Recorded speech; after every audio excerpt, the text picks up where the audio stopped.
Assalamu alaikum everyone, it's Athar and welcome to Islamic Culture Podcast. And let's continue where we left off. The one that Yusuf والسلام, interpreted his dream that he would be released from the prison and go back to his old job with the king. This person, Yusuf والسلام, asked him for a favor. He told him, mention me in front of your king. Tell him about me, why I'm here, and that I'm innocent. Allah subhanahu wa ta'ala said in Quran that shaitan made that one forget to tell the king about Yusuf alayhi salatu wasalam. So he remained in prison for a few years. Most narrations say that Yusuf alayhi salatu wasalam stayed there in prison for 7 years. How did Yusuf alayhi salam get out from the prison? What did he do to be released from there after 7 years? Okay, one day, I'll tell you the story now. One day, the king saw a weird dream. He saw seven skinny cows eating up seven fat cows, and that didn't make sense to him. Okay, and then he saw in the same dream seven dry corns and seven green ones. When he woke up, he asked his people to interpret this dream, and he asked everyone. He gathered the wisest people in his palace to interpret this dream, but they couldn't. They just said it's nothing, sir. It's just a nightmare. It it's just a nightmare, so don't worry about it. But the king was very worried. He was very worried. He was thinking, asking, and consulting. And during this situation, who heard him? The person who was looked up was Yusuf alayhi salatu wasalam. The person that Yusuf alayhi salatu wasalam asked him to mention him in front of the king. Okay? And once he remembered Yusuf, he said to the king, I know someone. I really know someone has the ability to interpret your dreams here. He previously interpreted mine, and exactly what he told me became true. Then this person asked the king to let him go there to Yusuf alayhi salatu wasalam. He actually went there to Yusuf, and once he saw him, he said, Oh Yusuf, my beloved friend, my truthful friend. Yusuf alayhi salatu wasalam said, Yeah, what it is. Then he told Yusuf alayhi salatu wasalam about the king's dream and asked him for the interpretation of that dream. Yusuf alayhi salatu wasalam answered and said, Okay, I'll tell you. Listen, you're gonna have 7 years of very very good crop and production, but you should save as much as you can from that production. Okay, why? Because after those 7 years there is gonna come another 7 years of drought when nothing will be produced. And to overcome that, you should use whatever you saved. When that person went back to the king and told him everything and what Yusuf ﷺ informed him about this dream, the king was very surprised. He was very surprised and said, "Yeah, that's exactly my dream is meant to be." Then he started to ask, "Who is this person? Who is this man? Who could interpret what the most wisest people in the palace here couldn't?"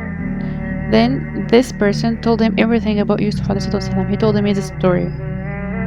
But the king said, "Oh my God, how a person with these specifications of wisdom be looked up?" And directly he ordered to bring Yusuf ﷺ to him.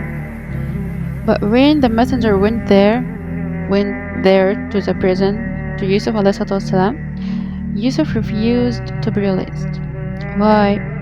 He was very intelligent. Okay, Yusuf ﷺ was very intelligent, and he realized that this was his opportunity to clarify himself from everything, from the false accusation that has been leveled to him.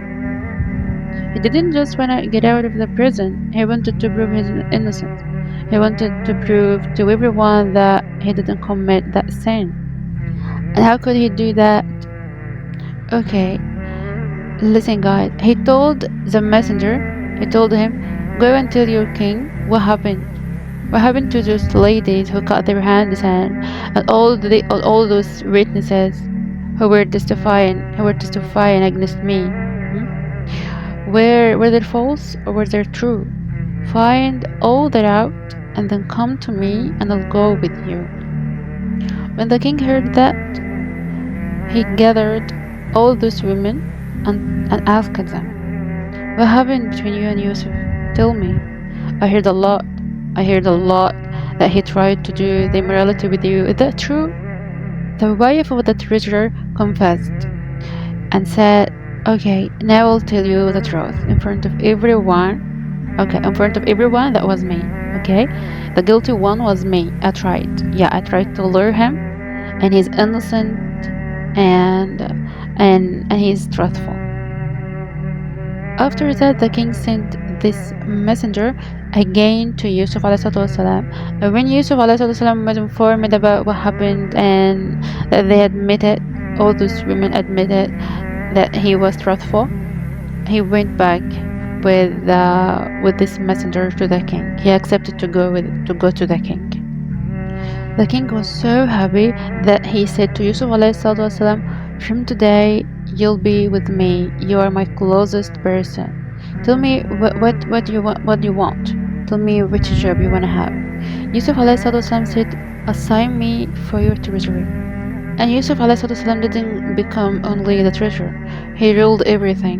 The king told him, "Yusuf, I have just this chair, okay, and the rest in your hands.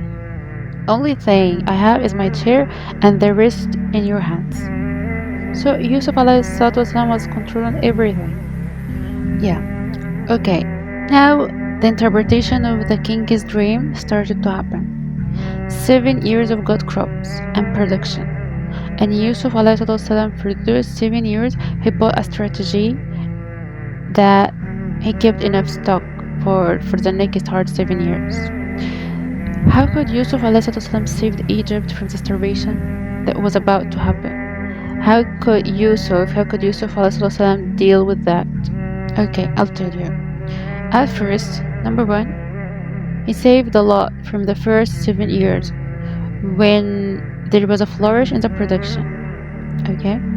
Number two, he used what he saved in those hard years wisely. Wisely? How? During those difficult years, Yusuf والسلام set rules for consumption from that stock. He was given every family a certain amount, depending on what? Depending on the family members. And for example, if anyone claimed that he has more family members, he has to prove that by bringing them, for example. Okay, you got it? Okay, now I want to tell you something. This drought wasn't only in Egypt. Also, it was in the countries around Egypt. One of those countries was Palestine, where Yusuf's family were living there. His father, Yaqub ﷺ, and his brothers, his 11 brothers. So they decided to come to Egypt for buying crops, food, what can keep them alive. And subhanallah, when they came to Egypt and entered upon the treasure of Egypt, Yusuf ﷺ, he was unknown for them. They thought they got rid of him forever. But nothing, guys, nothing can stand in the way of Allah's will, you know. So, but once Yusuf ﷺ saw them, he recognized them. He knew that they are his 11 brothers who threw him in the well when he was young.